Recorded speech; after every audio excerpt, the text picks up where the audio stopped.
Je m'appelle Jean-Yves Guillonnet et donc j'ai 79 ans cette année. J'ai mis en place un mouvement qui s'appelle le sensualisme, qui est un mouvement de peinture.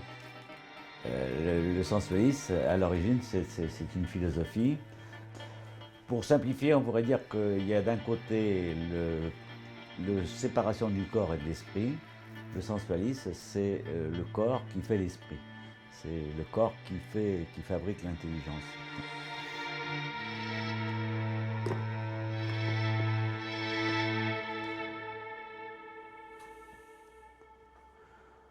Alors là, c'est ce que j'appelle le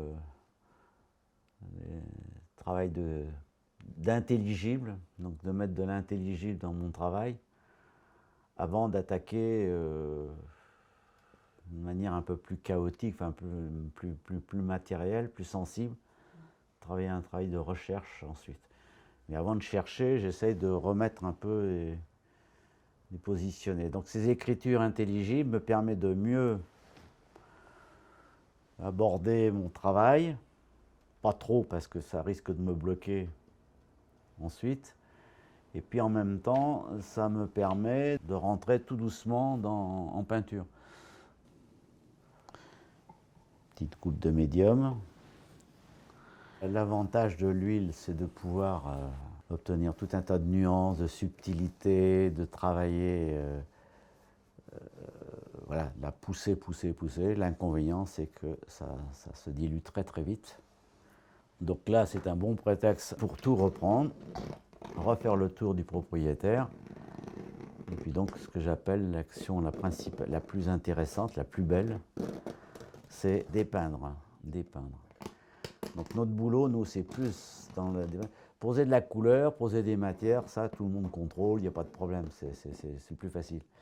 Par contre, dépeindre, c'est-à-dire rechercher, en enlevant avec le ski en dessous, les effets qu'on peut obtenir, qui sont tellement puissants qu'on ne les a pas prévus et que moi-même, je suis complètement surpris des résultats que je peux obtenir.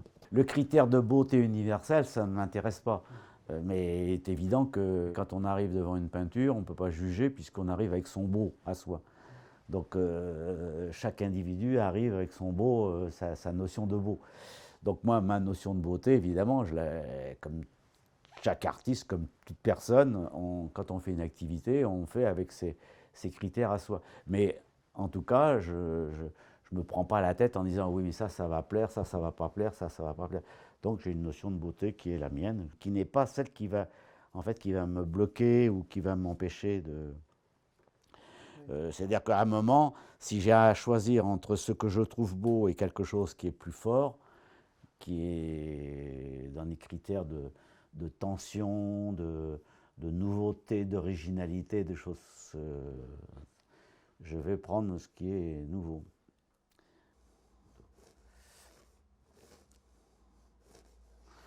Donc là, j'ai rechargé, et j'ai rechargé des lumières en rythme, tout le temps. Des signes, des rythmes. Et en séchant, elles vont s'installer.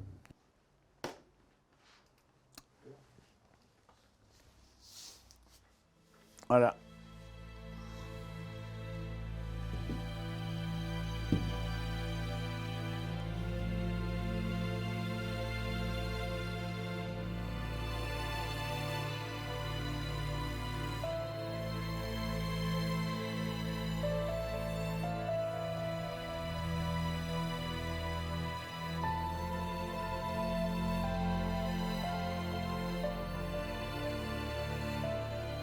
Il faut que je crée des tensions de façon à ce que mon œil soit tout le temps excité.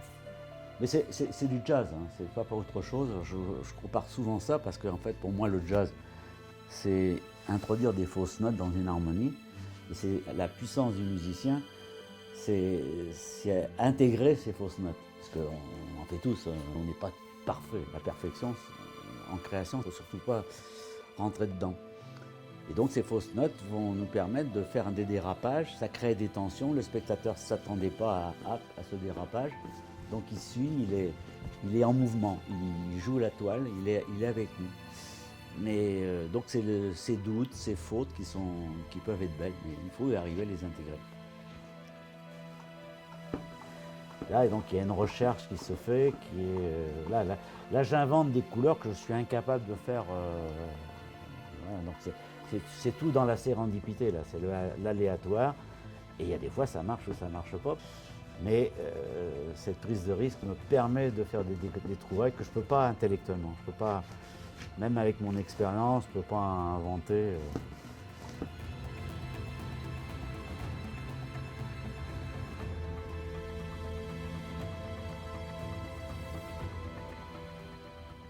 Ah, peut-être que je vais trouver quelque chose aujourd'hui, hein, finalement. Ça va faire au moins, je ne sais pas combien de mois je l'ai laissé de côté. Celle-ci, j'avais plus envie de la... J'étais dégoûté. Et là, ça m'a forcé à... En fait, en voulant faire ma démonstration, tu vois, je me suis retrouvé une petite... un démarrage, en fait.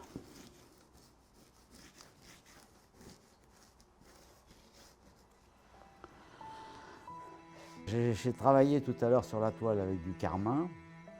Et donc, par association d'idées, j'avais mon carmin. Oui, peut-être que j'aurais pas eu cette idée-là. Je m'étais obstiné à vouloir la faire en bleu. Et en fait, voilà, en travaillant l'entropie, en fait, c'est ça. C'est d'arriver à trouver une contradiction, comme dans un discours. Et puis, petit à petit, elle nous fait trouver une... ou pas.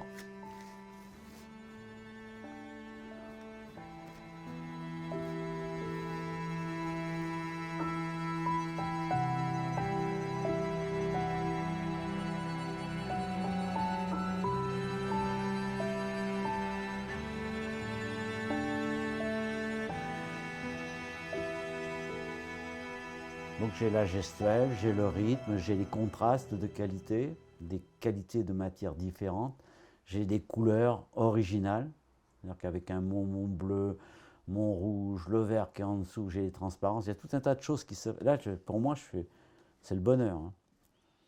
Sans savoir, alors peut-être que si je continue à travailler dans 15 jours, bah, ça sera tout écroulé. Mais si je ne veux pas que ça s'écoule, je l'arrête. Et si je l'arrête, je vais répéter 15 000 fois la même chose. Je vais pas avancer.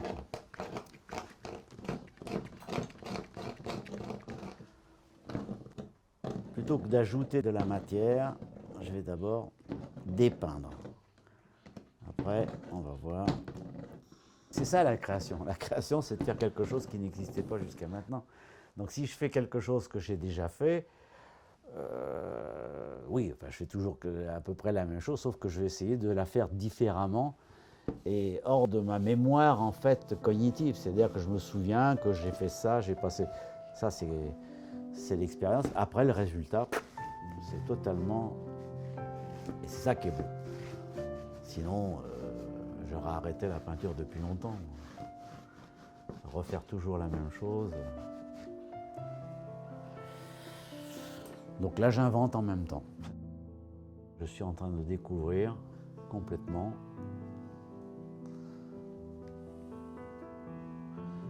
En fait, il y a deux façons de voir la peinture aussi. C'est soit je suis un interprète, soit je suis un compositeur. Donc si je suis un interprète, c'est bien, c'est très légitime. On peut très bien se contenter d'être un interprète, de s'amuser, c'est un bon loisir, récréatif, plaisant, agréable, motivant. Et puis il y a le deuxième échelon, j'allais dire, qui est un travail de recherche pour faire sa propre composition et sortir quelque chose qui soit vraiment très personnel.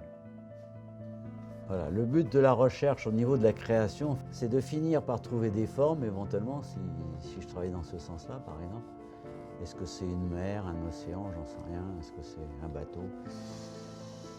Mais surtout de pouvoir exploiter toutes ces variétés de textures, de choses qui se passent. On pourrait faire aussi, mettre des coups de pinceau, des machins, des trucs, de mettre n'importe comment. Il n'y aurait pas de rapport humain, de rapport avec l'autre.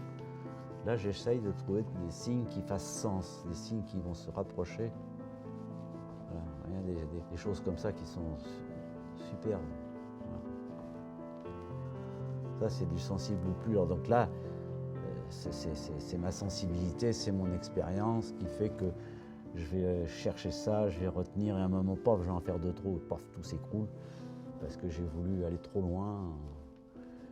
Alors si tout s'écroule, je peux tout reprendre, recommencer, etc. Mais c'est infini. Hein.